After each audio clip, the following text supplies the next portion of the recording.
A client's story about drinking too much to get on board the aircraft. This is a thing that I used to see when I was cabin crew quite a lot. People would pop the pills and drink the alcohol just to get on board, just because they were so nervous, so anxious and terrified that they'd embarrass themselves and have a panic attack in front of everyone else. They felt out of control, yet that alcohol is taking them more out of control. So this wonderful lady came to me about her fear of flying, but she came to me for a secondary reason. A secondary symptom was, can you also help me to stop drinking? Which of course I can. It's just a symptom, a lean-to symptom for her, because I'm going to be reading her notes right now because her words are important to her mind. So she'd gone from just drinking white wine at a weekend, and then it had turned to having vodkas at a weekend, and then it turned out that it wasn't just a weekend, it was during the week as well. And she wanted to just be able to socially drink and not be drinking at home, because that became quite a big thing during COVID. She would always been a gym goer, and she loved the fact that when she was going to the gym, she always felt like she achieved stuff. She always had the wow factor. She felt really good when she come out, and she felt safe and peaceful when she came out instead of drinking, because she always felt like she was fighting the drink, and she couldn't stop it. And it had always been a big thing in her life. Remember that sentence, a big part of my life. Drink is a big part of my life. It doesn't need to be a big part, it can be a small part. And when I mean a small part, it can be that you just drink socially or just drink at the weekend. You don't have to drink every day. But for this lady, her words were, alcohol is a big part of my life. But it wasn't making her feel very happy anymore.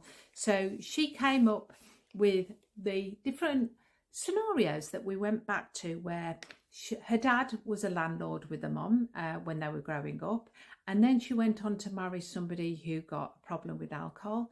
Then she went on to meet somebody who just let her be herself, which was great and very supportive. But after COVID, she felt like she couldn't give up the alcohol, because during COVID, they were just sitting drinking at home, just like a lot of people did during the COVID lockdown. She felt like she couldn't give it back up now she was back at work, and the stress was getting on top of her as well. So she got those scenarios that alcohol had been a big part of her life, and she felt like she was fighting it, felt like she couldn't stop it, and it had been a big part of her life. There's 3 things to make this habit worse. Make this habit become a daily habit rather than a weekly habit, monthly habit, or weekendly habit, however you want to be.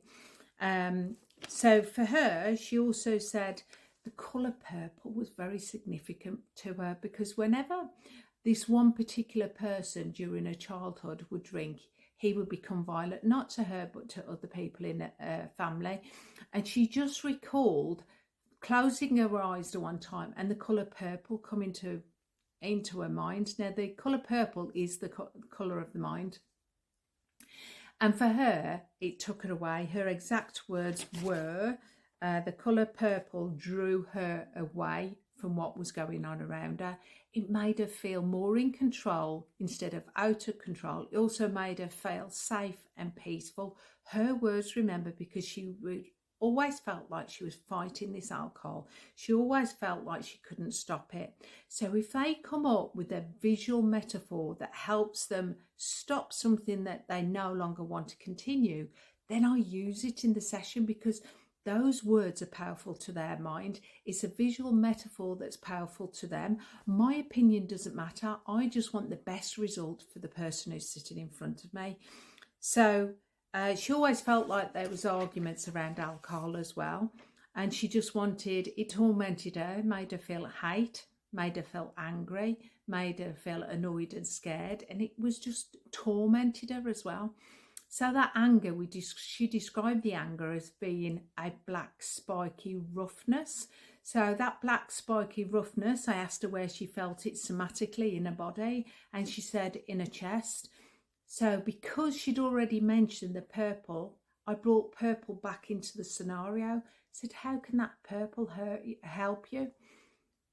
Instantly she went really quiet, and she literally went like that in front of me. She went, I need to wrap myself up in that purple. Now again, I don't care as long as it gets the result that we're after. She said, I want to wrap myself up with that in that purple. So I said, wrap yourself up in that purple, and that's exactly what she did. And as she did that, the calmness that happened in this lady, the streams of tears that came from the sides of her eyes were just extraordinary. It was just her relief because she could let go. She says, I do feel strong. I've blocked everything out, and I know that I can get away and fight for my life. All on my own, I've always looked after myself, and I can look after myself again. I don't need somebody else, though it is nice to have this loving partner that she's got now. But alcohol, a big part of her life, it doesn't need to be a big part of her life anymore. And she doesn't need it to get on board a plane either. She just felt like she did. That was when it had got her attention, because that's when it had got a little bit out of hand when she was on holidays.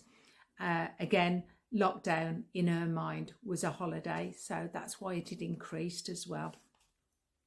We'd also done where the reason why she drank, and she said it's because of confidence, and I feel like I'm more funny when I drink, and I get that a lot of people, that they think socially they have to have a drink to have confidence and be funny, and yet the next day it's the opposite.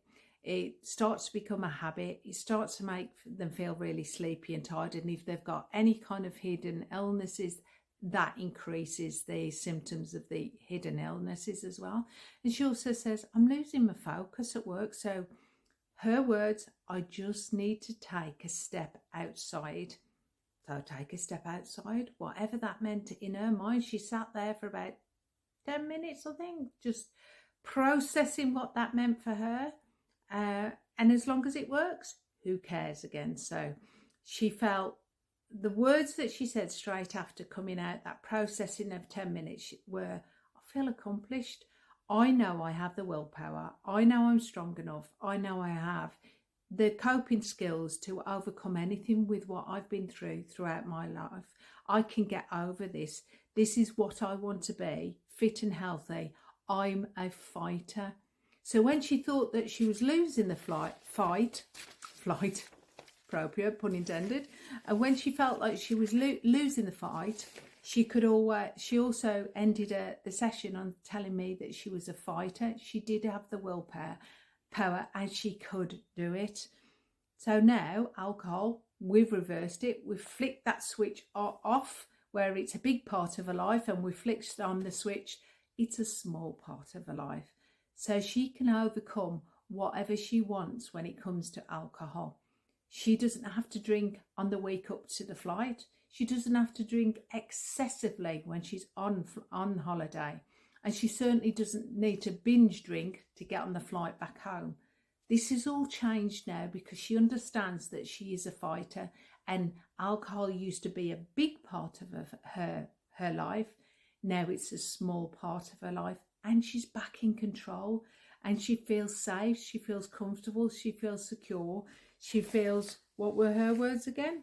That she could achieve this. She got the wow factor back, and she felt really good, safe and peaceful. Now she feels like she can fight it, and fight it because she's strong enough to win it as well. Win it because she has that willpower, because that willpower had never gone anywhere. All we've done in the session is ignited it. And she can stop it now. Just like she stopped those memories in the past where alcohol was a big part of her life. Now she could stop it, so it's a small part. It's just genius how your mind works. But remember, these visual metaphors and these verbal metaphors that we use are important to your mind. My opinion doesn't matter. I haven't drank now for 2010 when I had my autoimmune seizures. So I haven't drank for nearly 14 years now, and I don't miss it. And I don't miss it because I don't want to put anything in my body that could take me away from my 2 biological children. So it's not a big part of my life anymore. It never was. But when we take on that new belief of it's a small part, it's life-changing.